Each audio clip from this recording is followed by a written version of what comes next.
Bonjour à tous, ravi de vous retrouver ici à l'Orange Vélodrome, à l'AIM, pour regarder quel sera dans les années qui viennent l'impact de l'intelligence artificielle en santé. Pourquoi ? Parce que, je ne sais pas si vous vous souvenez, mais il y a quelques années, on pressentait que ces nouveaux outils, finalement, qu'on connaissait assez mal, allaient permettre des changements, même si nous regardions, force est de le constater, cette révolution se dessiner à l'époque avec beaucoup de circonspection. Aujourd'hui, la tech est absolument partout, dans vos téléphones, bien sûr.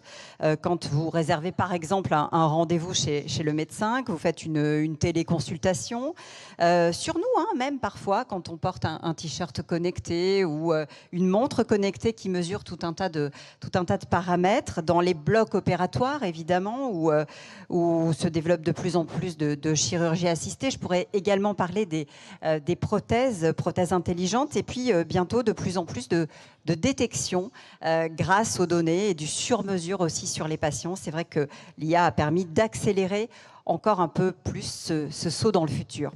Et le secteur l'a bien compris, preuve en est, le nombre de startups en France qui ont intégré l'IA est de plus de 750 en 2025, en croissance de 27% sur 2 ans. Et figurez-vous que c'est en santé, justement, qu'on dénombre le plus de startups.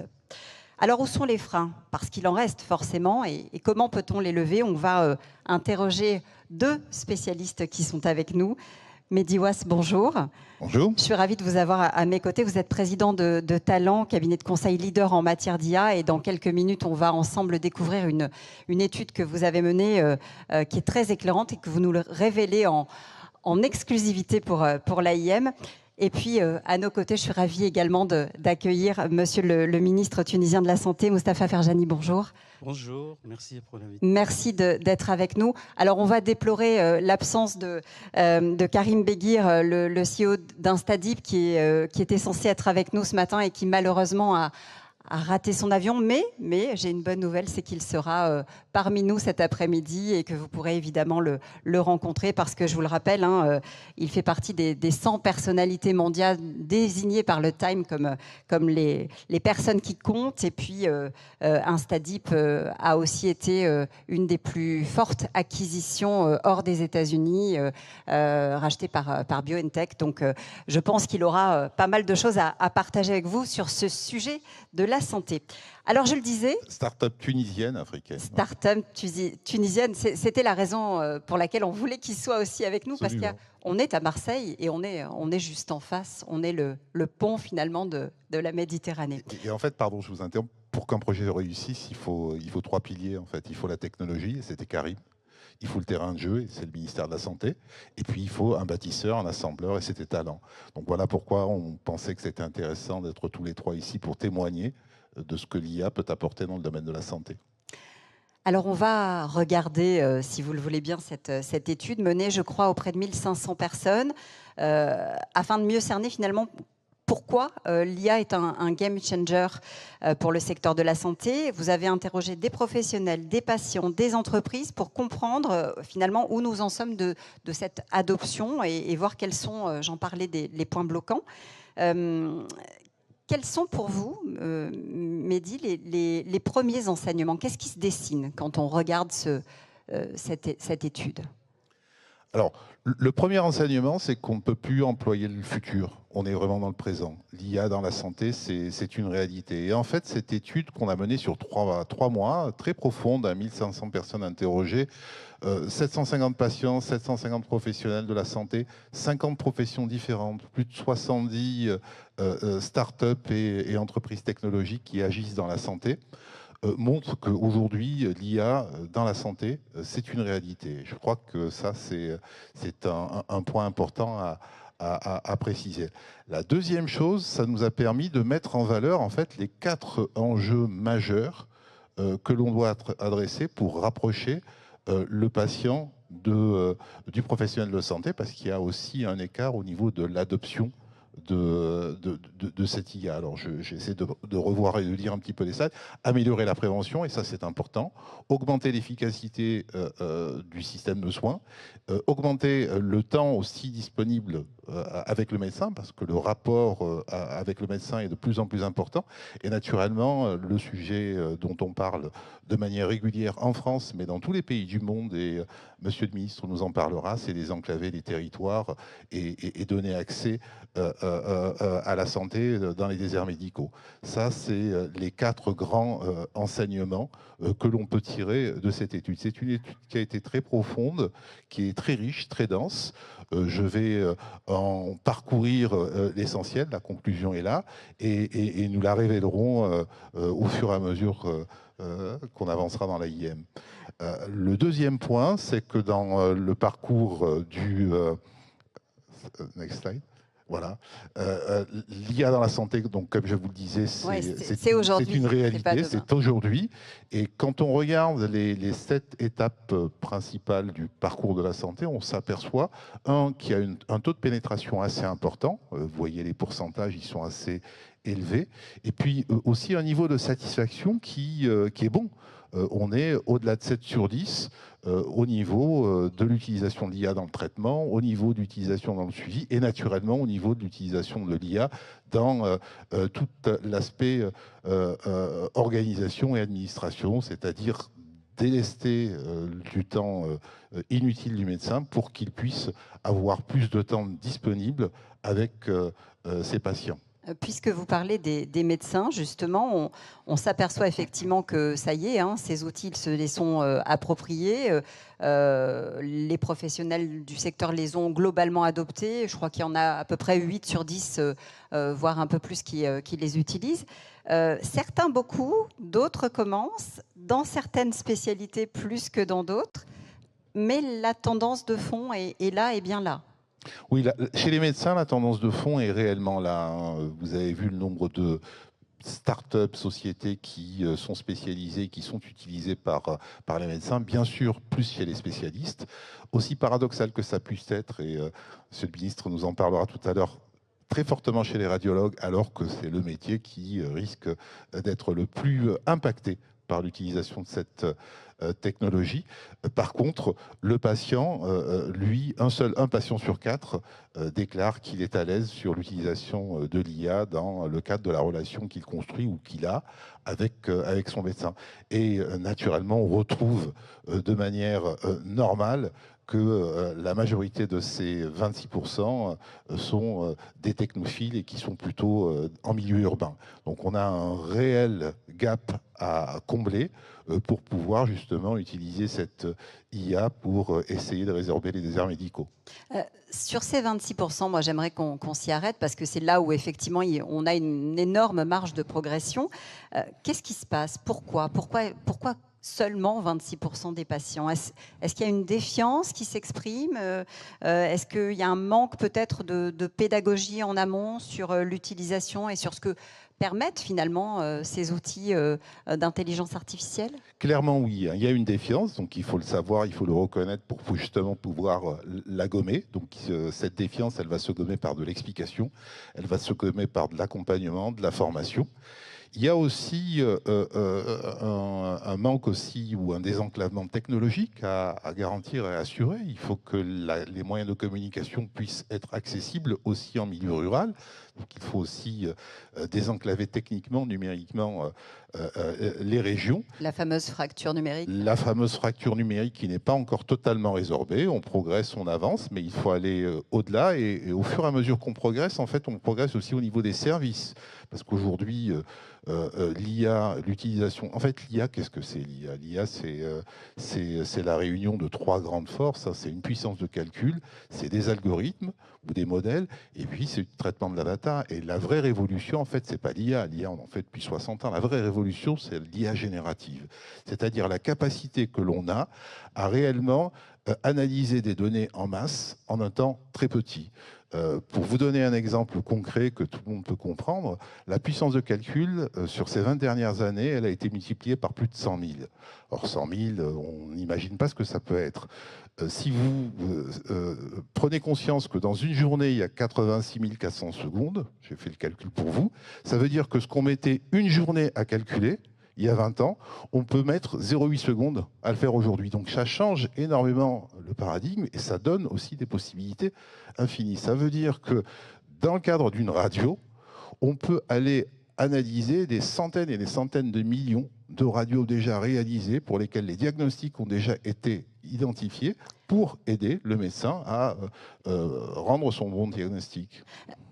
Mehdi, je parlais tout à l'heure de pédagogie pour faire en sorte que ces patients se tournent davantage peut-être demain vers cette IA générative et vers ces nouveaux outils. La crainte en fait pour beaucoup de non-initiés, c'est de se dire la tech va prendre le lead, va prendre les commandes à la place de l'homme. Or, il faut peut-être rappeler, parce que c'est quand même essentiel, on est devant des outils qui sont à disposition des humains pour soigner des humains. C'est ça le but final. Voilà, c'est le premier grand message qu'il faut donner, c'est qu'effectivement l'IA ne va pas remplacer l'homme, ne va pas remplacer l'intuition du médecin, ne va pas remplacer le soin, ne va pas remplacer le lien que le médecin doit avoir avec son patient, mais elle va l'aider à diagnostiquer plus vite et donc elle va l'aider aussi à avoir plus de patients. Et ça, c'est le premier message qu'il faut distiller aux différents patients qui ont une réaction qui est tout à fait normale et qui est une réaction de crainte, de peur face à cette technologie. C'est une technologie qui doit être utilisée au service de l'humain, pour l'humain et pour améliorer naturellement la condition et la relation que l'on peut avoir entre un médecin et son patient. Ouais, et ça, et les chiffres réellement, sont, les chiffres sont très parlants. C'est réellement la première digue qu'il faut savoir casser. Et c'est une digue qui est pas difficile à casser, mais il faut réellement l'adresser de manière systémique. Alors, il y a une digue qui est peut-être un peu plus compliquée à casser, encore que, à vous de me le dire, c'est le cadre réglementaire. Parce que là, pour le coup, on est extrêmement contraint. Est-ce que c'est un frein ou est-ce que c'est une protection ? Ben c'est les deux, c'est toujours pareil. C'est-à-dire qu'il faut avoir le bon dosage. Hein. On en a parlé aussi dans les débats précédents. L'Europe et la France en particulier réglementent. Et elle réglemente pour protéger. Alors quand on protège de trop, ben c'est pas bon. Mais quand on ne protège pas assez, c'est pas bon non plus. Et aujourd'hui, on a une innovation qui va très très très très vite. Et la réglementation doit à minima suivre le même rythme que celle de l'innovation. À la limite, ce n'est pas la réglementation qui est embêtante, c'est le délai qu'il faut pour que la réglementation autorise ou n'autorise pas les choses à se faire. Donc c'est juste ça qu'il faut accélérer. Et là, le slide est très parlant. Hein. C'est une mauvaise note à tous les indicateurs. C'est-à-dire qu'on considère que c'est rigide, on considère que c'est compliqué, on considère que c'est dissuasif, on considère que c'est trop protecteur. Mais en fait, le vrai fin mot de l'histoire, c'est qu'on considère que ça ne va pas assez vite par rapport à une technologie qui, elle, va très vite. Rendez-vous compte, il y a 5 ans, on était à des années-lumière de s'imaginer qu'on pouvait faire tout ce qu'on fait aujourd'hui. Et en 5 ans, la révolution est faite. On est sur des technologies de rupture, c'est-à-dire des technologies qui ne vont pas uniquement améliorer. On a beaucoup parlé de productivité, mais ce n'est pas ça le vrai enjeu. Le vrai enjeu, c'est de faire différemment. C'est de changer la façon dont on organise effectivement notre travail et de changer la façon dont on organise la relation qu'on peut avoir entre un patient et puis le personnel de santé. C'est ça le vrai enjeu, c'est pas que de la productivité. Et ça, le réglementaire doit accélérer ses travaux. On a parlé en introduction, et je vais me tourner vers vous bientôt pour vous faire réagir, parce que je sais que c'est un sujet qui vous tient à cœur, mais on a parlé des déserts médicaux. Il y a un paradoxe énorme, c'est que finalement, c'est l'endroit où on en a le plus besoin, et que c'est aussi bien souvent l'endroit où on l'utilise le moins, parce qu'il y a cette fameuse fracture numérique. Comment est-ce qu'on peut faire pour la réduire ? Alors, il y a la fracture numérique, mais cette fracture numérique, elle est en train d'être réduite. Hein, mais il y a surtout le fait qu'on a peur.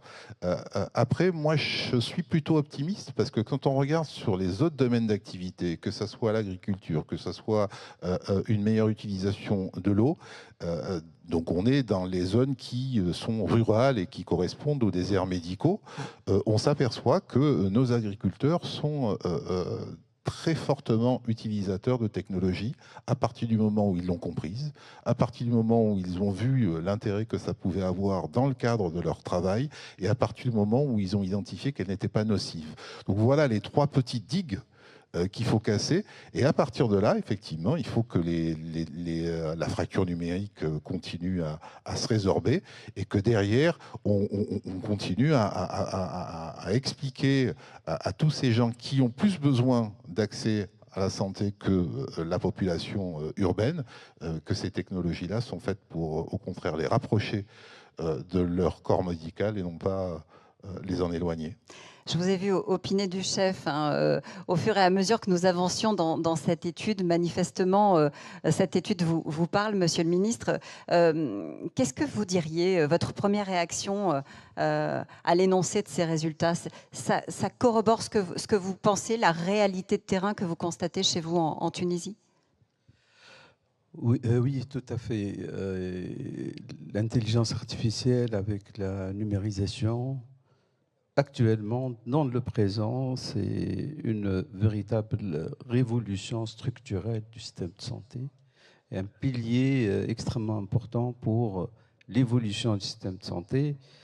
Et dans notre expérience tunisienne avec l'hôpital numérique qu'on vient de lancer depuis quelques mois, avec la téléradiologie, la télémédecine, l'intelligence artificielle, nous a permis d'améliorer l'accès, d'améliorer la qualité et la rapidité des soins, notamment dans les zones de l'intérieur où il n'y a pas suffisamment de médecins, en particulier les radiologues ou certaines spécialités comme la dermatologie, l'ophtalmologie, la rhumatologie, etc. Et la Tunisie a choisi d'investir dans le numérique, dans l'intelligence artificielle, parce que la vision de son Excellence, le président de la République, Kais Saïed, sa vision, c'est d'avoir l'équité de soins, d'avoir des soins spécialisés, de rapprocher la médecine des citoyens, surtout dans les régions de l'intérieur, du nord au sud, dans les régions frontalières. Je vous donne un exemple. Nous avons des scanners dans les hôpitaux régionaux et les patients, soit avant de bâtir notre hôpital numérique, soit qu'ils ne pouvaient pas accéder par manque de radiologues ou de techniciens, soit qu'ils faisaient l'examen, ils partaient dans le secteur privé, payer de l'argent pour avoir un compte rendu. Depuis la création de notre hôpital numérique avec l'application de l'IA, on arrive à faire 150 examens en urgence par jour pour toutes les régions de la Tunisie. Notre exemple, c'est, et pas uniquement les examens en urgence, qui sont lus immédiatement en direct avec celui qui fait l'examen à Tataouine ou à Tabarka, du nord au sud, mais également ils ont le compte-rendu immédiat. Il n'y a pas de délai d'interprétation, il n'y a pas à attendre les résultats. Tout à fait. Ça signifie, si je vous suis bien, que finalement l'IA aujourd'hui, c'est un levier supplémentaire d'inclusion dans le domaine de la santé. C'est en tout cas votre volonté? Oui, d'inclusion et de reprise de la confiance du citoyen dans le système de santé publique. Je donne un autre exemple, le dépistage précoce comme on le sait, le premier cancer chez la femme en Tunisie, c'est le cancer du sein. Et nous avons des mammographes partout dans le pays, mais certains ne fonctionnent pas par manque de radiologues. Et maintenant, c'est scientifiquement prouvé que l'IA est supérieure à l'œil du radiologue pour le diagnostic du cancer, des nodules cancéreuses. Donc on a profité pour centraliser également, relier tous les mammographes des hôpitaux régionaux par l'hôpital numérique, et ça permet de dépister plus précocement, de faire un diagnostic rapide et de faire accéder les femmes des régions de l'intérieur, comme vous l'avez dit tout à l'heure, les déserts médicaux, accéder à un dépistage rapide. Mais je voulais insister sur un problème qui a été évoqué tout à l'heure, la souveraineté, oui, on va y venir, l'adaptabilité aussi des solutions à la population locale parce qu'on n'a pas la même épidémiologie. On est bien d'accord. Je voulais juste rajouter une donnée que j'ai trouvée, moi, qui m'a vraiment intéressée et qui va dans le sens de ce que vous venez d'expliquer sur le cancer. Je crois qu'aux États-Unis, il y a une étude qui a été menée et que grâce à l'IA, les spécialistes arrivent à détecter plus de cancers de 15 à 25% de vrais positifs supplémentaires. C'est dire effectivement si l'apport de l'intelligence artificielle en la matière est considérable, parce qu'en faisant de la détection, on fait de la prévention, et donc il y a aussi des questions d'économie, il faut bien le dire, derrière. Il n'y a pas que des questions de santé. Et le sujet, c'est le vrai positif, mais c'est surtout le faux négatif, c'est-à-dire celui qui part content parce qu'on lui a dit qu'il n'avait rien, mais qui en fait a quelque chose. Et là, on progresse aussi de plus de 20 points. Et ça, c'est important, c'est-à-dire la détection préalable d'un cancer empêche naturellement un soin long et puis naturellement le décès du patient. Mais c'est une économie non pas financière, psychologique, humaine qui est infinie. Comment on fait, Monsieur le Ministre, pour faire comprendre que finalement, aux populations, puisque on l'a vu dans l'étude, c'est assez intéressant, il n'y a que 25% d'adoption, ne remplace pas le médecin, mais qu'elle vient les appuyer, voire qu'elle va, comme vous l'avez dit, accélérer un diagnostic qui n'aurait pas été fait ou qui aurait été pris peut-être plus tard? Oui, tout à fait. Moi, je partage les résultats de cette étude. Je félicite Talent pour la qualité de l'échantillon est important et significatif. Et moi, je partage l'idée que l'IA doit assister aussi bien le patient que le médecin. Et je pense que votre étude démontre que la majorité des patients font confiance aux médecins assistés par l'intelligence artificielle. Ils ne veulent pas un traitement. Parce qu'au niveau technologique, le médecin va ajouter le côté empathique, le côté éthique, le côté écoute, bien que dans certaines études que je peux citer, dans les centres d'appel, ils ont fait la comparaison entre des centres d'appel humanisés et d'autres avec l'IA. Il y a été plus empathique que l'être humain, peut-être parce que si on répète la même question, l'être humain a une capacité, un seuil qui peut être atteint. Mais bon, ce n'est pas tout à fait comparable dans le système de santé. Mais je pense que c'est irréversible. L'IA a permis de démocratiser l'accès à des soins de spécialité. Et il y a beaucoup d'avantages, peu d'inconvénients, mais c'est inéluctable. Et je pense que l'Afrique, avec 1,5 milliard d'habitants, avec une densité de médicalisation faible, 3% pour la population par rapport à 16-18% pour le reste du monde, est un champ qui est possible d'avoir ce côté noble aussi, puisque faire accéder les Africains des diagnostics par la mammographie ou l'anapath, qui peut être lu également par le scanner et par des spécialistes qui ne sont pas en Afrique, parce que même en termes d'épidémiologie, l'Afrique du Nord, c'est plus le cancer du sein, mais l'Afrique subsaharienne, c'est le cancer du col. Donc, voyez-vous, 1,5 milliard en 2050, l'Afrique, c'est 2,5 milliards, avec une très faible densité de médecins. Donc l'IA, le numérique, va être un outil pour cette justice sanitaire, pour que les patients, les citoyens, l'être humain accèdent à des spécialités qui n'étaient pas disponibles. Vous parliez effectivement des modèles d'IA et vous parliez de l'Afrique, de ses spécificités. C'est important parce que vous dites aujourd'hui il faut des IA souveraines finalement. Les modèles qui ont été imaginés, fabriqués en Asie n'ont pas les mêmes, ne prennent pas en compte les mêmes problématiques. Donc il faut faire une sorte de sur-mesure pour que l'IA puisse répondre aux besoins. C'est ce que vous défendez aujourd'hui? Tout à fait. Les données en santé, c'est des données qui doivent être souveraines, puisqu'il y a des données personnelles. Et les différences épidémiologiques ou facteurs de risque entre les pays asiatiques ou les pays européens ou africains ne permettent pas d'appliquer une solution d'IA asiatique à une population européenne. On n'a pas le même génome, on n'a pas les mêmes facteurs de risque, on n'a pas la même épidémiologie.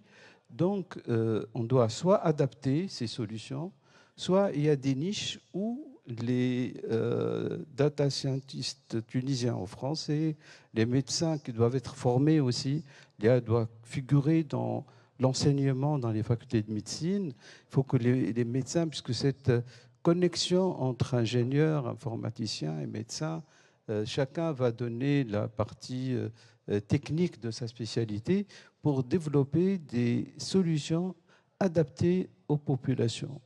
Donc, il y a ça. Il y a deuxièmement la souveraineté, puisque si on achète une solution des États-Unis ou de la Chine, si on ne paye pas l'abonnement tous les ans ou l'évolution, on peut être en... Donc tout ce qu'on a fait va s'arrêter. Donc il y a ce côté-là aussi. Il y a la confidentialité des données concernant le génome ou les maladies ou l'épidémiologie. Donc on doit compter sur nos propres moyens. Pour la Tunisie, un petit pays, mais notre vision, c'est qu'avec nos partenaires européens et surtout français, peut être un pont pour le développement de l'IA en Afrique, pour des solutions pour l'Afrique.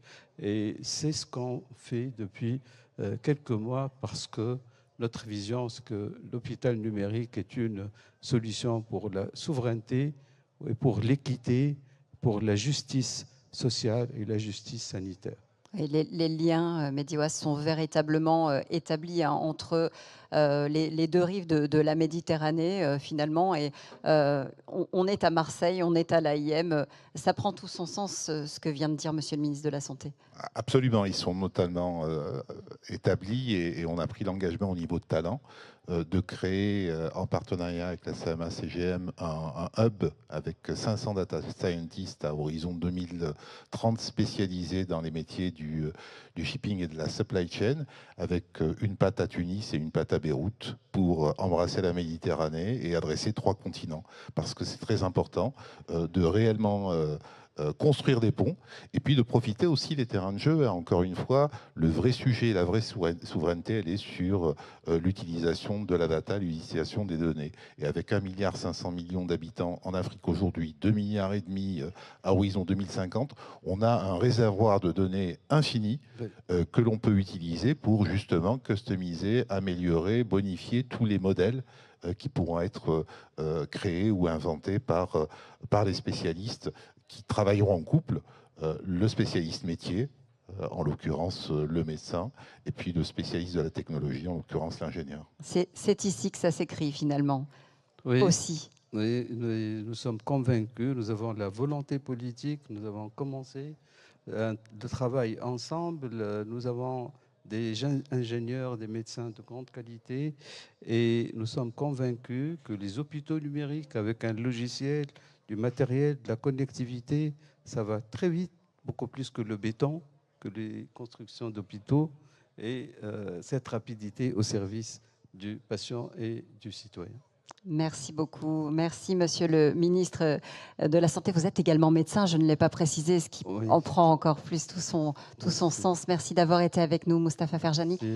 Merci, Mehdi Ouass, d'avoir été avec nous, de nous avoir éclairé et de nous avoir livré cette étude en exclusivité pour l'AIM. Merci beaucoup. Effectivement, ce ministre est médecin, réanimateur. Il était en charge de toute la politique de suivi et de mise en place des protocoles pendant le Covid. Et c'est comme ça qu'on s'est rencontrés, où on a mis à sa disposition toute l'ingénierie logistique pour permettre à la Tunisie de pouvoir vacciner le maximum de sa population et d'avoir le minimum de décès liés au Covid. Et ce sont des histoires qui durent. Merci beaucoup d'avoir été avec nous ici sur la scène de l'AIM.